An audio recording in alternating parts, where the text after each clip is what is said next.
माँ यति चेतनानंद, आपसे बात शुरू करूंगा क्योंकि आप उस आंदोलन से जुड़ी नहीं।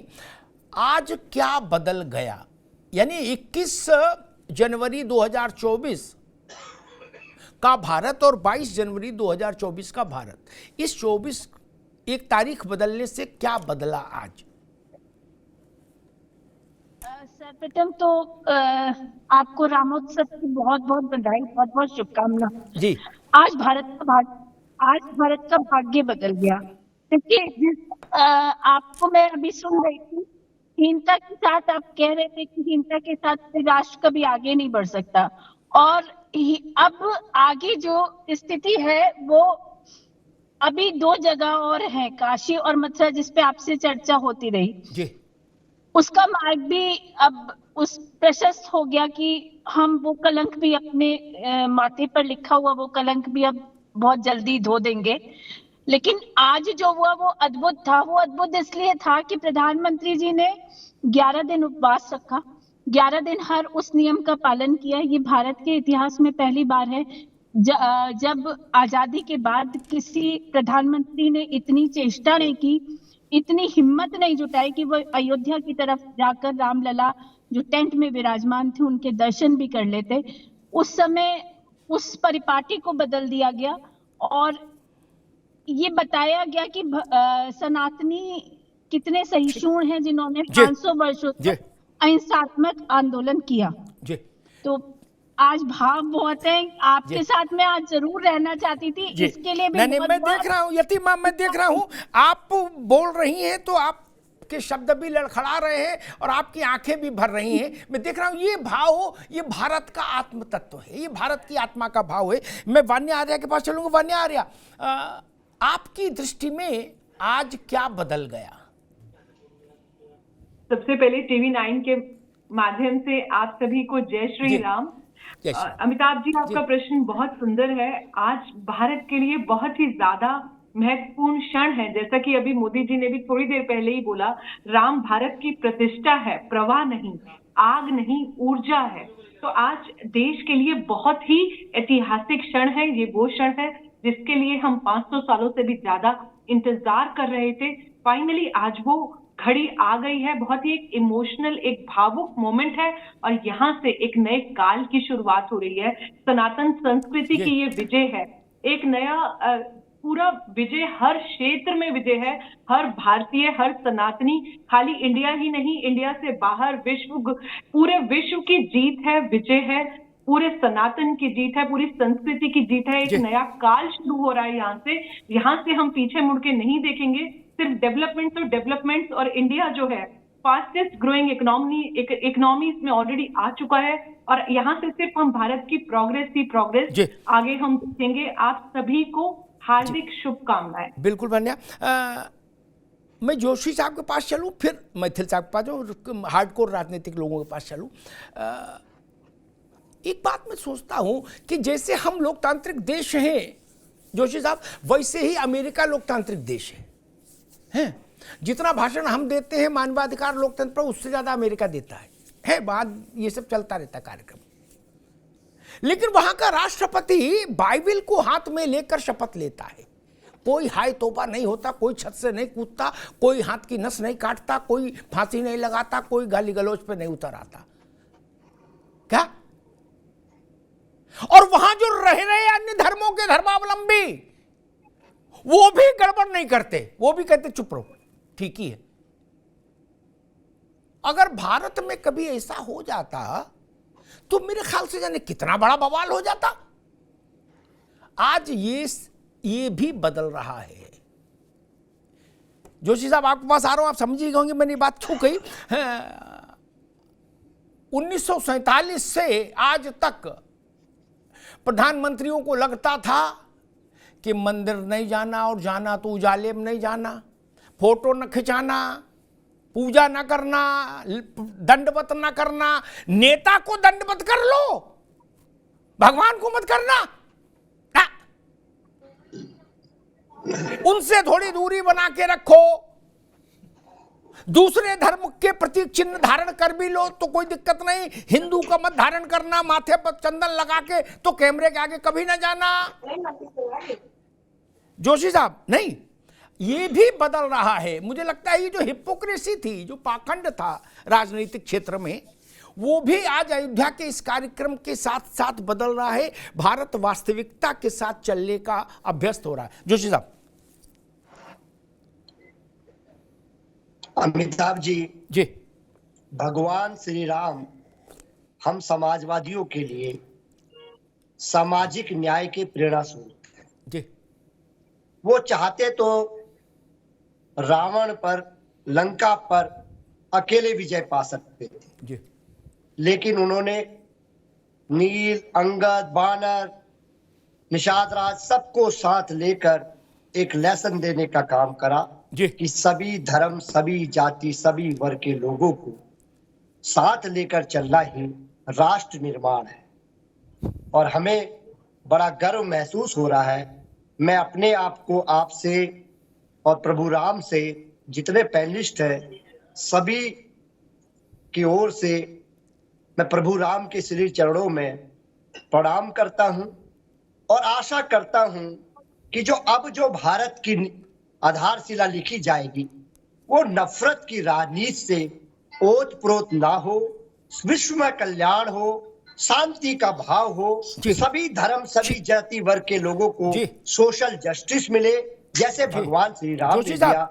मैं आज के दिन केवल अपनी राम भगवान से अपना आशीर्वाद मांगता हूं और इतनी भावना देना चाहता हूं। मैं चाहता हूं आज की बहस बहुत कम पॉलिटिकल हो, जिसमें अगर अन्य साथी करेंगे तो फिर मेरी मजबूरी बनेगी। जोशी साहब, मुझे भी ठीक है, अपनी बात अभी आप मैं मैथिल साहब के पास चलूं। ठीक है, जोशी, अरे रुको भाई, जोशी मैं मैथिल साहब के पास चलूं, उससे पहले एक टिप्पणी और कर दूं।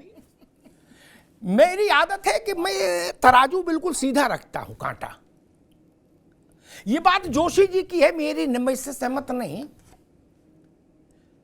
कि नफरत की राजनीति नहीं होनी चाहिए। ठीक बात है, नहीं होनी चाहिए, क्यों नफरत हो, लेकिन उससे पहले जो पुरानी नफरतें हैं हमें उनका तो इलाज करना होगा। पुरानी नफरतों के साथ कैसे चल सकते हैं? अयोध्या में अब 1528 को जो कुछ बोया गया उसको हटाए बिना तो सद्भाव नहीं आ सकता ना। इसीलिए इस हिपोक्रेसी के खिलाफ मैं हमेशा रहता हूं।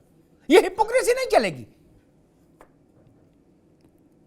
सामाजिक न्याय की लड़ाई लड़ी है, अच्छी बात है, सब लोग लड़ रहे हैं, लड़ना चाहिए, लेकिन इस पर तो तय हो भाई कि अयोध्या, काशी, मथुरा, इस तरह के जो भारत के सांस्कृतिक प्रतिमान हैं, ये भाजपा, कांग्रेस, सपा, बसपा के प्रतिमान तो है नहीं, न चुनाव चिन्ह है, न पार्टी दफ्तर है किसी के।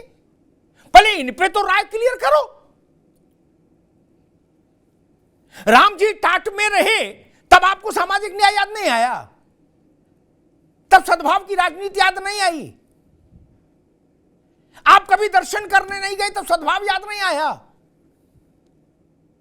गांधी परिवार कभी दर्शन करने नहीं गया रामलला के, तो सद्भाव याद नहीं आया। और अगर ऐसा सद्भाव बेचना चाहते हो तो इस सद्भाव का फिर कौन खरीदार मिलेगा? आप कह रहे हो रामलला सबको लेके चले, आपने अच्छी बात कही, तो रामलला को प्रणाम करने जाना चाहिए था ना आपको।